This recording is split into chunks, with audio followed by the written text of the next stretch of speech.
Hello students, welcome to my YouTube channel. आज हम पढ़ेंगे क्लास 10th की एक्सरसाइज 8.1 का क्वेश्चन नंबर 9। क्वेश्चन नंबर 9 लिखा है कि त्रिभुज ABC में जिसका कोण B समकोण है, यदि tan A = 1/√3 तो निम्नलिखित के मान ज्ञात कीजिए।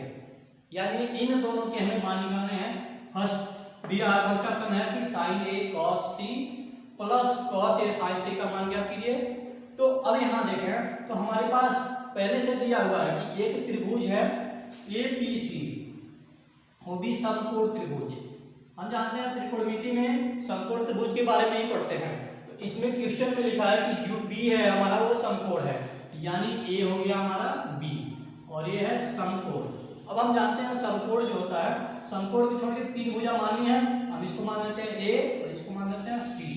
अब हम देखें तो प्रश्नानुसार दिया हुआ है कि tan A मीन्स ये हो जाएगा tan A = 1/√3। अब इस अनुसार देखें तो क्या होता है, tan थीटा बराबर tan थीटा इक्वल होता है लंब अपान आधार, लंब बटे आधार होता है। अब देखें तो लंब क्या होगा, हमें यहाँ देखें तो लिखा हुआ है कि A को ही थीटा बनाना है। इसको क्या बनाना है, A को। तो A हो जाएगा हमारा थीटा और A हो जाएगा थीटा के सामने वाली भुजा कौन सा जानते हैं, लंब होती है।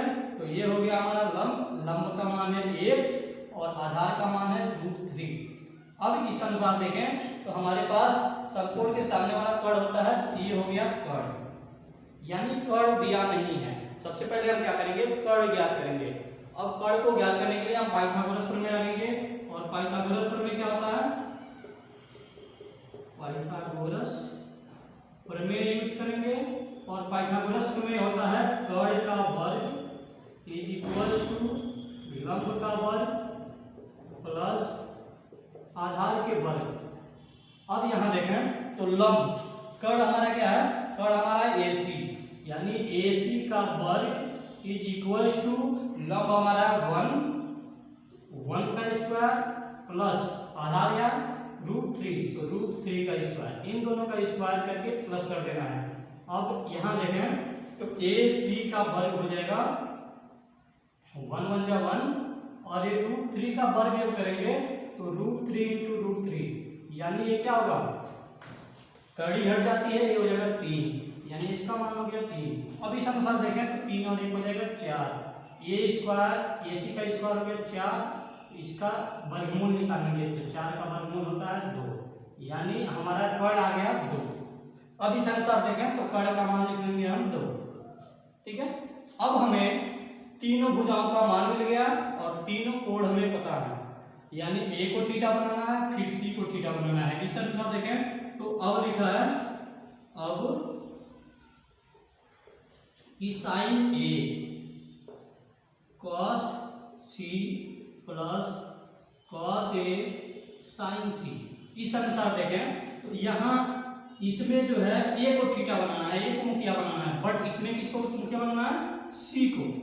तो दोनों में हम अलग अलग लिखेंगे, यानी अब A को मुखिया बनाएंगे तो लंब ये होगा और C को मुखिया बनाएंगे तो लंब ये होगा और ये हो जाएगा आधार। इसके अनुसार A मुखिया हो जाएगी और ये आधार हो जाएगा। तो अब देखें तो sin A, यानी इसको थीटा बनाएंगे तो sin थीटा इक्वल होता है, हम जानते हैं लाल बटे कक्का से sin A इक्वल होता है लंब बटे कर्ण। क्या होता है, लंब बटे कर्ण। तो अब लंब देखें तो sin का लंब कौन होगा, A का लंब A होगा, यानी BC। क्या होगा, BC अपान कर्ण हो जाएगा AC, तो BC अपान AC। और बीच में कोई चिन्ह नहीं होता तो यहाँ हम लिख देते हैं मल्टीप्लाई का। अब sin C cos C, अब cos C देखें तो मुखिया किसको बनाएंगे, C को। अब जब C को मुखिया बनाएंगे तो ये हमारा हो जाएगा लंब और ये हो जाएगा आधार। अब लंब और आधार होगा तो cos का मतलब क्या होता है, cos का मतलब होता है आधार बटे कर्ण। आधार हमारे पास क्या है, BC बटे AC, यानी BC बटे AC प्लस cos A। अब मुखिया किसको बनाना है, इसको।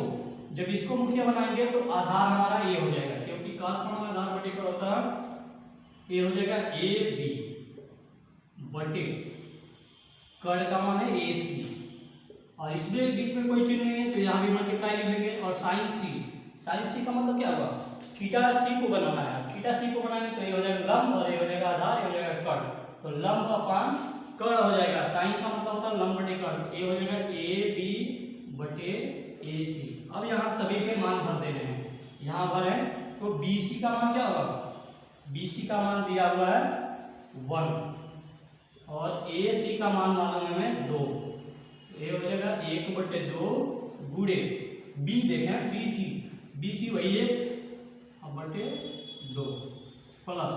अब आता है ए बी क्या है √3 अपान ए सी हो जाएगा 2 इंटू फिर ए बी √3/2। अब इन दोनों का हम जानते हैं भिन्नों की मल्टीप्लाई करने में तो एक का एक में गुणा करेंगे तो 1 हो जाएगा, 2 का 2 में करेंगे तो 2 दूना 4 हो जाएगा प्लस इसी अनुसार इसका करेंगे तो ये हो जाएगा 3 और ये हो जाएगा 4, यानी कड़ी 3 से कड़ी 3 गुणा करेंगे कड़ी हट जाएगी 3 हो जाएगा, 2 दूना 4 हो जाएगा। अब इन अनुसार दोनों को प्लस कर दें। हम प्लस में सबसे पहले देखते हैं कि दोनों हर भिन्नों का हर बराबर है कि नहीं है, तो इसका भी हर 4 है और इसका भी हर 4 है तो ये 4 लिख लेंगे और अंश वाले को हम जोड़ लेते हैं।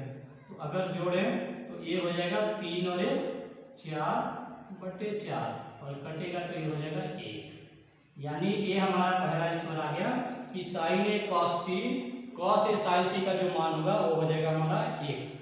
अब यहाँ देखते हैं, इसमें अगर देखें तो cos ए cos सी साइन ए साइन सी बीच में माइनस का चिन्ह है। अब cos ए जब लिखेंगे तो थीटा ए है और थीटा ए है तो cos थीटा बराबर होता है इसके अनुसार आधार बटे कर्ण, तो ये हो जाएगा आधार बटे कर्ण, तो आधार हमारा है ए बी बटे कर्ण हमारा ए सी मल्टीप्लाई cos सी। अब यहाँ क्या थीटा बनाना है सी को, जब सी को थीटा बनाएंगे तो ये आधार हो जाएगा और ये लंब हो जाएगा और एक कर्ण हो जाएगा, तो cos सी बराबर हो जाएगा बी सी बटे ए सी माइनस साइन सी, साइन ए साइन सी, साइन ए को क्या बनाएंगे तो ये हो जाएगा बी सी अपान ए सी और cos सी साइन सी को क्या बनाएंगे सी थीटा होगी तो ये हो जाएगा ए बी लंब और बटे कर्ण हो जाएगा ए सी। अब यहाँ वैल्यू रख देना दोनों का, ए बी का वैल्यू हमारा कितना है √3/2 मल्टीप्लाई बाई बी सी, ये है 1/2 माइनस बी सी हमारा है 1, ए सी का मान है 2 गुणे ए बी का मान है 3/2। अब इन दोनों में गुणा करना है तो 3 से 3 गुणा करके कड़ी हो जाएगी और ये हो जाएगा 2 दूना 4 और 3 माइनस 4। अब इन दोनों का देखें तो हर क्या हमारा इक्वल है, जब हर इक्वल होता है तो अंश को घटा देते हैं, तो 3 से 3 घटाएंगे तो ये हो जाएगा 0, यानी ये हमारा दूसरा मान हो गया। ये cos A cos C minus sine A C equal to 0। तो आई होप ये क्वेश्चन समझ में आया है। अब अगले क्वेश्चन को देखते हैं। अब यहाँ हम देखेंगे क्वेश्चन नंबर 10। क्वेश्चन नंबर 10 है कि त्रिभुज PQR में जिसका कोण Q समकोण है और PR + QR = 25 सेंटीमीटर और PQ = 5 सेंटीमीटर, तो sin P cos P और tan P का मान ज्ञात कीजिए या बताइए। अब इस अनुसार हम देखें तो सबसे पहले हम सॉल्यूशन में लिखेंगे कि एक त्रिभुज बनाना है। क्या बनाना है? त्रिभुज बनाना है, वो भी समकोण। क्या बनाना है? समकोण त्रिभुज बनाना है। तो ये हम बना लेंगे समकोण त्रिभुज। अब इसमें शर्त दिया है, शर्त क्या दिया है? Q जो है वह समकोण होना चाहिए, तो यानी ये हो जाएगा Q और ये हो जाएगा P और ये हो जाएगा R। अब प्रश्न में दिया है कि PQ = 5, PQ का मान दे दिया 5। अब इस अनुसार हम देखें तो इसका और इसका यानी PR और QR जो दोनों का मान है, दोनों का योग जो है वह 25 है। PR + QR दोनों का जो मान है वो 25 है। अब इस अनुसार हम देखें तो इन दोनों को एक साथ तो हम प्लस के रूप में लिखेंगे नहीं मान में। अब करेंगे क्या? सबसे पहले P को अलग मान, Q का अलग मान हम ज्ञात करेंगे। अब कैसे ज्ञात करेंगे? तो हम मान लेते हैं मान लेते हैं कि आर क्यू जो है हमारा वो यक्स है। क्या है? यक्स है। यदि ये यक्स है तो ये क्या होगी? यदि आर क्यू यक्स है, क्यू आर एक्स है, तो पी एक्स जो होगा, सॉरी पी आर जो होगी वो हो जाएगी 25 माइनस यक्स, क्योंकि हम जानते हैं इन दोनों को मिला के 25 होना चाहिए। अगर इसका मान यक्स है तो इसका मान क्या होगा? 25 माइनस यक्स होगी। अब यहाँ देखें तो ये हो गया, मान लेते हैं यक्स, तो ये हो जाएगी 25 माइनस यक्स। अब हम क्या करेंगे? सबसे पहले यक्स की वैल्यू ज्ञात करेंगे। अब यक्स की वैल्यू ज्ञात करने के लिए हम जानते हैं कि ये हमारा क्यू जो है राइट एंगल है, और क्यू जो राइट एंगल होगा तो ये हमारा राइट एंगल के सामने वाला कर्ण होता है हाइपोटेन्यूस। ये हो गया, कुछ भी मान सकते हैं, लंब भी हो सकता है, आधार भी हो सकता है, ये भी लंब आधार कुछ भी हो सकता है। इन अनुसार हम कर्ण का वर्ग निकालते हैं, यानी कर्ण हमारा है पाइथागोरस प्रमेय से P R square equal to हो जाएगा आधार का बल प्लस लंब का बल प्लस आर क्यू का बल। अब इस अनुसार देखें तो ये क्या है? 25 माइनस यक्स का whole square is equal to 5 का स्क्वायर प्लस यक्स का स्क्वायर।